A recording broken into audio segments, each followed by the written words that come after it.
আসসালামু আলাইকুম, কেমন আছেন সুপ্রিয় দর্শক? আজকে আমি ফ্রাইড রাইস রান্না করব আর গ্রেভি একটা চিকেন রান্না করব। তো এখানে আমি মুরগির বুকের পিসটা মশলা মাখায় রাখছি অনেক আগে। তো এটাকে রান্না করার জন্য আমি একটা পাত্রে পেঁয়াজ ভাইজা নিতেছি। আর এর মধ্যে সব মশলা দেওয়া আছে, আদা রসুন লবণ যাবতীয় সব মশলা দেওয়া আছে, যার কারণে আমি আর এখানে কোনো মশলা দিতেছি না। আর এই চুলায় আমি পানি বসাইছি, একটু গরম হলে এই চালটাকে আমি হাফ সিদ্ধ করে নিব। তো পেঁয়াজটা হালকা ভাজা শেষে আমি এই মাংসগুলো দিয়ে দিতেছি। মাংসটা একটু তেলে ভাইজা নিতেছি। আর এদিকে আপনাদের ভাইয়া আমাকে সব কাটাকাটি করে দিতেছে। ক্যাপসিকাম, ফুলকপি অবশ্যই এখনো ব্যাগে, তারপরে পেঁয়াজ পাতা, গাজর, টমেটো, তো সব কিছু সে কাটাকাটি করবে। এই মাংসের মধ্যে আমি ক্যাপসিকাম দিব, ফুলকপি দিব, গাজর দিব, সবই দিব। আর ফ্রাইড রাইসে তো সবই দেওয়া লাগে। আর এইখানে আছে প্রায় 2.5 কেজি সিম বিচি, এটাকে ভিজাই রাখছি। রান্না শেষ হলে এটা বাছবো। এক চুলায় আমি মাংসটা কষায় নিতেছি, আর এই চুলায় আমি পোলার চালটা দিয়ে দিতেছি গরম পানিতে।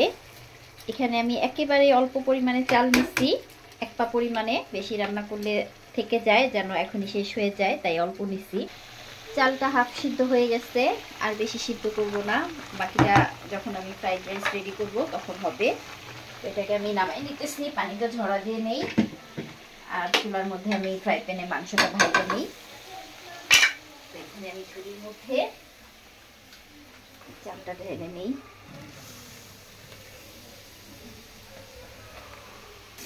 চাল থেকে আমি পানি ঝরতে রাখলাম। আর এই যে এখানে আমি মাংসটা ভেজে নিতেছি, সাথে কিছু ফুলকপি দিব।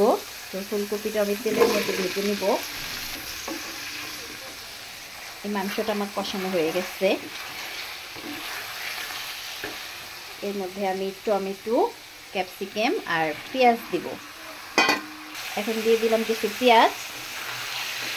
তো এটার মধ্যে হচ্ছে টমেটো, ক্যাপসিকাম, পেঁয়াজ আর চিকেন। এখানে আমার মাংস আর ফুলকপিটা ভাজা হচ্ছে একসাথে। এর মধ্যে কিছু পেঁয়াজ পাতাও দিয়ে দিলাম অল্প পরিমাণ, আর বাকি পেঁয়াজ পাতা আমি এর মধ্যে দিলাম। এই হচ্ছে ক্যাপসিকাম, দিয়ে দিলাম ক্যাপসিকাম। সবগুলো আমি একসাথে এক ফ্রাই প্যানেই ভাজতেছি, আলাদা আলাদা করে ভাজতেছি না। সবগুলো ভাজা হলে তারপরে আমি আবার ডিম ভাজবো। আর আমার এই তরকারিটা হয়ে গেছে, গ্রেভি একটা তরকারি। ক্যাপসিকামটা হালকা সিদ্ধ করব, বেশি সিদ্ধ করব না। সবজির মধ্যে দিয়ে দিতেছি ডিম, আলাদা আলাদা পাত্রে না করে আমি সব একসাথেই করতেছি।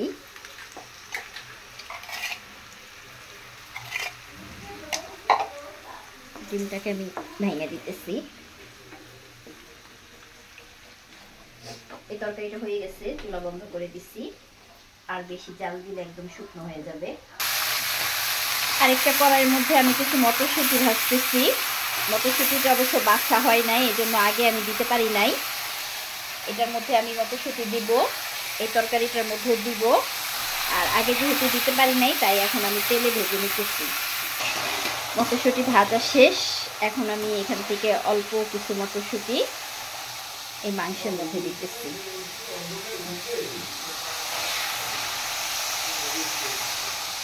আর বাকিটা দিব আমি সবজিতে। তো এটাও আমি তুলে নেই।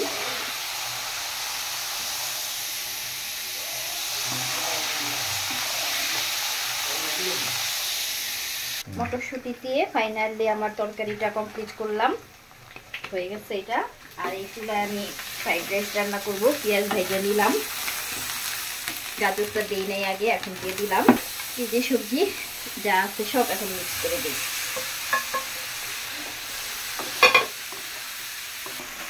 সব শেষে চাল দিয়ে দিতেছি। এখন আস্তে আস্তে মিক্স করি। একেবারে অল্প পরিমাণে রান্না করছি, তারপরে এক পাতিলা হয়ে গেছে।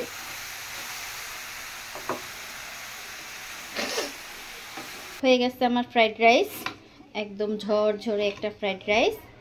আর এই যে গ্রেভি চিকেনটাকেও আমি একটা ডিশের মধ্যে তুলে নিছি। তো এই ছিল আমার আজকে রাতের আয়োজন। কেমন লাগলো অবশ্যই কমেন্ট করে জানাবেন। আজ এখানেই বিদায় নিচ্ছি, সবাই ভালো থাকবেন। আল্লাহ হাফেজ।